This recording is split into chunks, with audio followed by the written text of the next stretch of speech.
Hey everybody, it's Tripl-L coming in with Shokugeki no Soma or Food Wars chapter 301.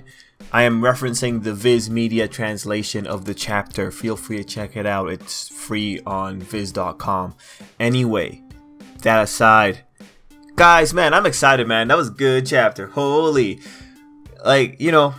these chapters just remind me. I think Shokugeki no Soma is good with character work. I think that they can, or that the author can make pretty compelling characters. So I'm overall very happy with this chapter, which was just an exposition on Mana and Akiri. And last chapter I was talking about what I was thinking. This chapter gives me more information. I can refine my search now. I can get things under control. My opinion of Mana has changed a little bit after seeing her display in this chapter. Now, I want to talk about Mana. I think that's the most interesting thing in all of this. So let's get the weakest part of the chapters out first. And, I still think there's like a fundamental problem here. And that fundamental problem is still Saiba Asahi.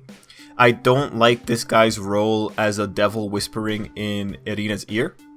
Because like at the end of the chapter, you guys all saw it. He's pretty much like, oh, hey, Erina, I'm the only one that can give you something you want. And then he has to go and say his name. It's me, Saiba Asahi. Like, come on, man. Is this JoJo's Bizarre Adventure? Are you Dio or something? Well, kinda. I mean, look at the things he can do. If there's someone who has the power to stop time, you know Saiba's gonna pick it up. But, yeah. The thing is, this guy is so overblown.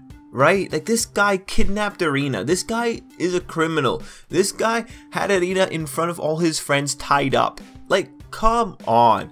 Look, man, if Erina actually falls for this, it's going to be ridiculous. Because Asahi himself is just not good. He's just an amalgamation of all these negative aspects and all of these overblown aspects of Shokugeki no Soma right now.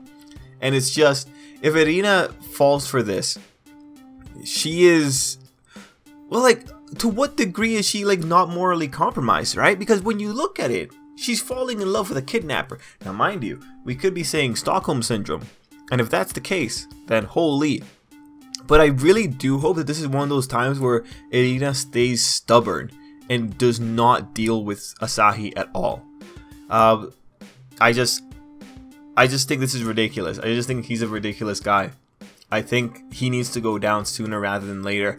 I gave Shokugeki no Soma till around 310, the latest, to get out of this arc or end as a series. So we still have like 9 chapters to go at the very least. We'll have to see if we actually end at 310. Like, sometimes the quality, I think, is really good, and then sometimes it's just kind of overblown. Now, the next thing that I wanted to also cover before we go into Mana is Erina has regressed to Azami levels, or even worse levels of her personal outlook. Like her tossing away good food while the one person, Allenby, hasn't finished eating. Okay guys, let's face it, that was rude. There is no excuse to be that rude. That's rude. So that's not a really good look on Erina. The thing is, with this development for Erina, I haven't really bitten into it yet. I haven't really started thinking about it yet, because we're entering that area of parental abandonment, and that's kind of psychologically tricky, such that the author, if he does a good job elaborating on why Erina is the way she is right now, if he can give a good reason as to why she's regressing to an even worse state than before, even though she's had a year of very crucial, important development, I'll give him the pass. And the thing is, the author has shown that he can work with characters to that degree. So I want to give him the pass, because right now I don't know what to make of it. So I also don't want to call it like a bad thing. I don't want to call it bad writing yet, because I need to see what he's going to write about Erina. If Erina now starts falling down a route where she's just following Asahi around, and she like loses whatever sense of individuality she has and just becomes a legitimate villain, there's gonna be bigger problems here, because then she is pretty much just ignoring her friends from Totsuki, and then you're gonna have to like bring in the question of like, why didn't she regress this hard when Azami was around? Although you could say like, well, no, Azami represents a different side of Erina. And there is something interesting in the fact that when Erina confronts her mother, she immediately just beelines into the sense of self that her father gave her.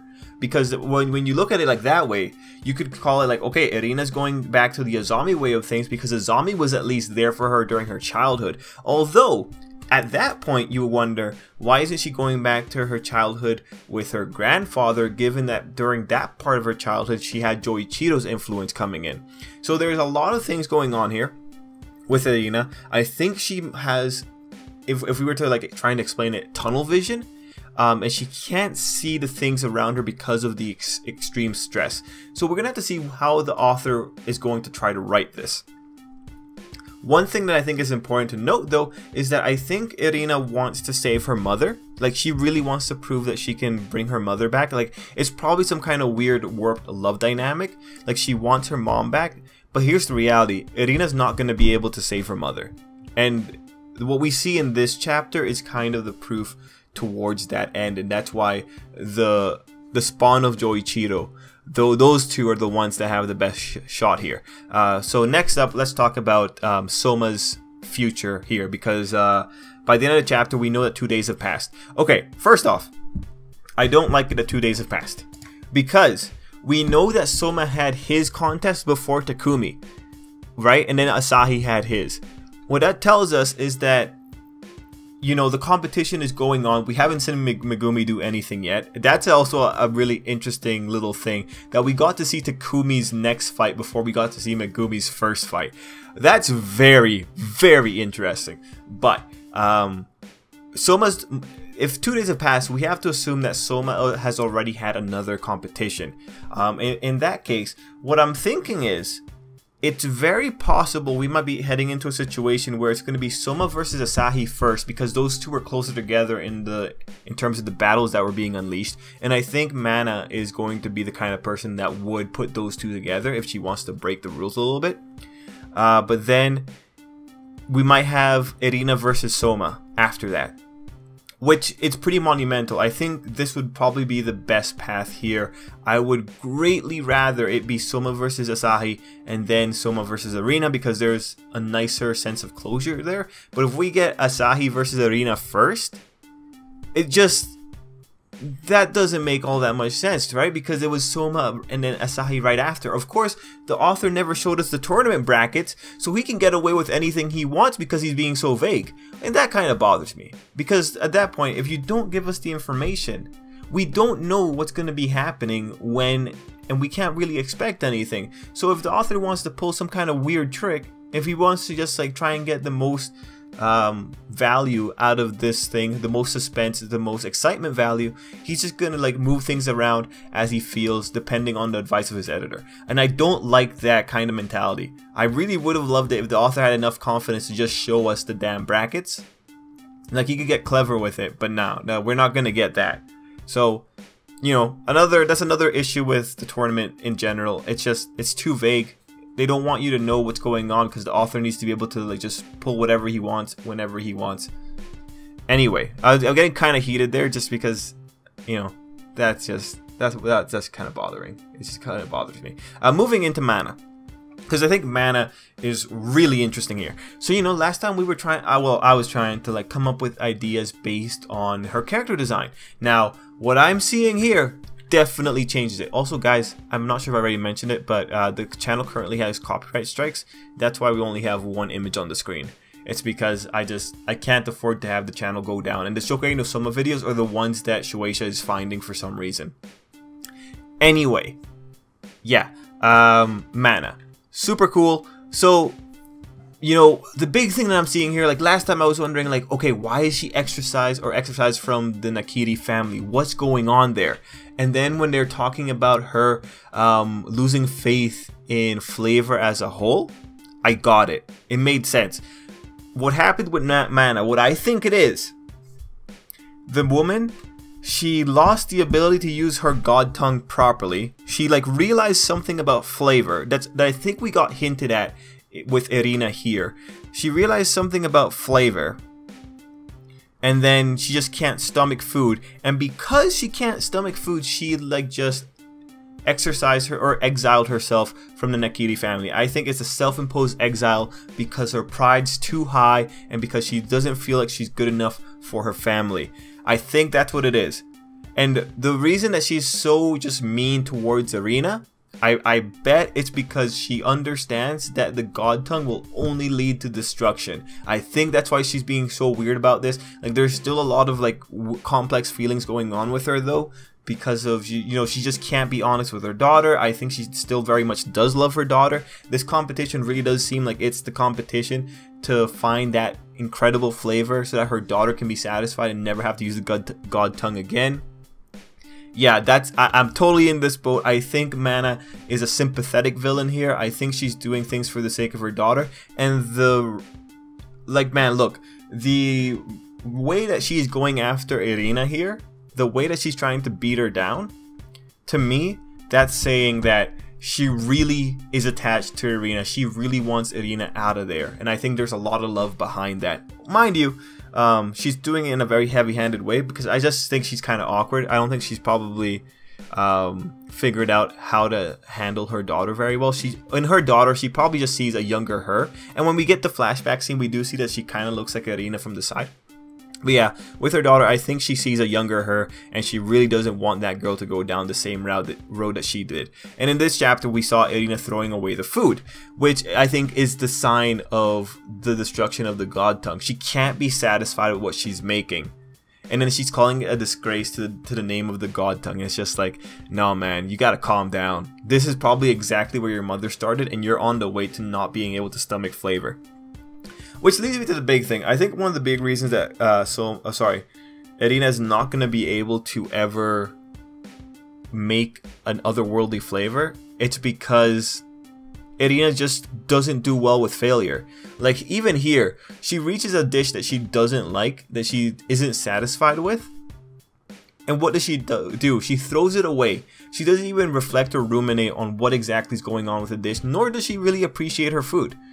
And so the fact that she's gotten to a point where she's even forgetting about the person who the food is for, like, that road is a road to destruction, most likely for the God Tongue. It's probably going to be something that Mana's going to point out happened to her at some point if the author wants to give Mana time.